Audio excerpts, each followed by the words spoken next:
What is up, everybody? Keith Jamison, go back here, guys. 31 plus DFS industry coming up for EPL on Saturday. We only have a 2-game slate, but staggered slate. So, quick reminder: we haven't had staggered in a while.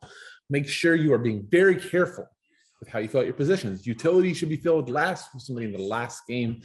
In case we get lineup shakeups, you need to move stuff around, use different positions. Do not lock that utility up in the first game if possible. So there is your PSA, but we got 2 games. The big game is the final game. It's Tottenham versus Manchester United hosting Tottenham. Manchester United a slight favorite. And then we have the first game, Brentford plus 115 hosting Burnley. So let's get into the picks. Quick reminder, like, subscribe, comment on the Mayo Media Network. All sorts of amazing stuff during PGA season going on. So you want to make sure you check out all that golf stuff, some of the soccer. We got NHL going up. All sorts of amazing stuff from Pat and the team. So make sure you get that subscribe. And if you're on the audio feed, daily fantasy picks and bets and is your place to be. And then finally, if you want any more of my content, check out at GatorGuy231 on Twitter and my site, Fantasy Sports Insight, known as FSI. Subscribe to our YouTube channel. We have all sorts of awesome stuff as well. All right, let's get into it. At the top of the chart, we have Heung-min Son, 10,000. Takes all the set pieces for Tottenham. Look, I think, kind of just to like detour to the games, I think Spurs and United is very close. I don't put either team really above the other. Like, United is home and is a slight favorite because they're at home. But we have seen United over and over again not really show up at home or show up in games. So, I'm not all of a sudden running away from Spurs players at all. And Son, monopoly set pieces, damn good player, just an open play, plenty of goal equity. He's my Tottenham piece. At 10,000, there's enough value in the slate that it's not going to be too much of a problem. At 9,300, the next decision is going to be one of the biggest slate decisions this Harry Kane at 9,300. And I think to a lesser extent, it's Ronaldo at 7,700. So let's talk about them both right now. A little more goal dependent than Son, then like a Bruno. All those are their top guys because there's no set pieces, right? Now, Kane has a sneaky good floor, though, just because of his passing. He can drop a little bit deeper at times, connect the play. Harry Kane is one of the top strikers in the world for that reason. He has 5 goals in his last 4 league games. Shows up for big games very often. Look no more recent than the City game where he single-handedly did enough to beat City. So, excuse me. But I think Harry Kane at 9,300 is a solid play. He is less in my manner of making cash lineups, which is floors, based on set pieces and things. I think there's some other forwards that we can target for a cheaper price. But if anybody shows up with Harry Kane, if Harry Kane shows up with 3 goals, I will not be shocked at all. Kind of rooting for it. I love Harry Kane. Bruno Fernandes, we always like talking about Bruno. Sorry, and Kanto. But we do like talking about Bruno. 9,000. Just a great floor. I mean, Bruno walks on the pitch with double digits, and then goals and assists are just kind of the gravy on top. So at 9,000, I think he's still just like even a little bit underpriced.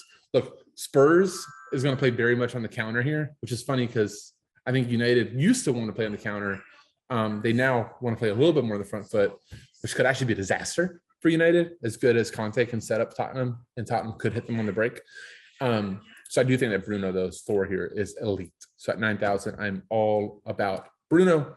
Dwight McNeil, 8,300 is one of those forward positions that I mentioned that you could do with Son, and you get set piece takers. Look, if Maxwell Cornet is back, I think sets could be up in the air a bit, but Dwight McNeil is solidly back on sets. He's 8,300, which is a fair price for McNeil. He has a great floor. He's going to get you close to 10.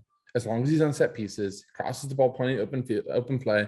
They're always looking for Weghorst and J-Rod in the middle. That's how Burnley plays. They get the ball and they want to cross the ball in, put in the middle, see what happens. Like, they're not technical enough of a team to build up. So Dwight McNeil, 8,300, I think is a great cash forward. In GPP, you probably could fade, depending on which way you want to go. Cristiano Ronaldo, 7,700, I kind of already talked about. I think he's another big thing. If he starts, he's going to be super popular. Now, here's the thing. It's the second game. You won't know he starts, right? So you're going to forfeit the ability to get a McNeil. I'm going to talk about Brian and Mbeumo. So if all of a sudden Ronaldo doesn't start, you possibly have to go to like a Marcus Rashford at 6,900, which is fine, and Jadon Sancho. I think those are the options you need to go to. So just having a plan when you make your lineup, go, okay, I want to play Ronaldo. Fine. I'm not going to. I haven't played Ronaldo in like 2 months, 3 months maybe. But if you do, it's fine. I'm not calling you an idiot. Just make sure you have a plan. Make sure you go, okay, if Ronaldo's not in, I go to Rashford and Alex Tejas or Sergio Reguilon. And if Ronaldo's in, it's this plus Dalot or Wan-Bissaka or whatever that combination ends up being. Just make sure you have a plan. Ronaldo does not have the floor of vintage Ronaldo. He's completely goal dependent. If he scores, he's a great play. If he doesn't, he's a terrible play.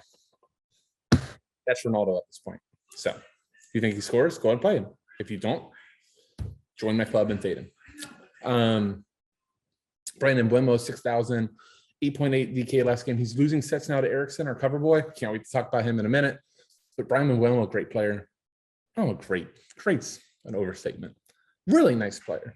I've liked him back to championship days. Really, really attack oriented, can take some random corners, can also cross the ball. Kind of plays as a second striker / outside at 6,000. I really like Brentford here. I think they're a good home team. I think they're set up really well here to do good versus Burnley, who will very much be bunkering and playing on the counter. So I really like Brentford as a GPP angle. Like, I think you can do mini Brentford stacks and potentially be in good shape. 6,000 Brandon Buemo. As a forward, I definitely like a lot. For me, the second forward is Dwight McNeil or Buemo. Christian Eriksen, our cover. So good. So if you want something like to just feel awesome about the sport, search Brandon Williams, Christian Eriksen. Brandon Williams is left back for Norwich on loan from United. He and Eriksen last game get like a little like scuffle. And Williams, you can see, is about to like lose his head. Like he's pissed that this guy like took him down, and he gets up and he's like gonna like push the guy. He realizes it's Eriksen and he gives him a hug. I think there's not a person in the world that isn't like thrilled to death to see Eriksen on the pitch again after what happened in the Euros. Eriksen came back, was on a Monopoly set pieces. Christian Eriksen's just a damn good player. If you didn't know anything about him other than the Euro incident where he had the cardiac arrest on the pitch. It's just amazing to see him back. 5,900.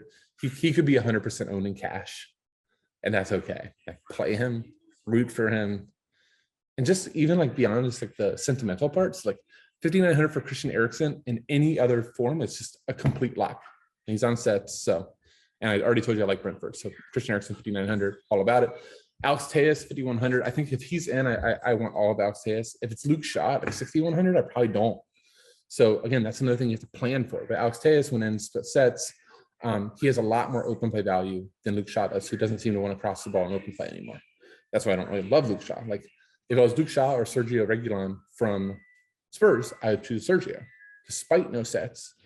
Luke Shaw will take some, but that's the only crosses he gets. Alex Tejas, the best player of the bunch. Hugo's Lloris, I think that's my favorite keeper. Look, I don't value United much. I already told you I'm fading Ronaldo. So if Ronaldo's going to get any sort of ownership, playing the goalkeeper against him makes a lot of sense. Tottenham does allow shots. Hugo Lloris gets a lot of saves as a result. And I really do think that Tottenham is live for the win here. So, paying all the way down, I think you can use the salary. Makes a lot of sense to me. And then finally, just for value, Ashley Westwood, 4,200, split sets for Burnley. Bad game last game with the yellow card. But he's a guy that, more often than not, you're in that 6 to 8 range. And for, low 4,000s, does really well. All right, that'll do it. Thank you all so much for watching. Good luck on Saturday. Keep in mind, keep that utility available. And with that, I'll say, see you.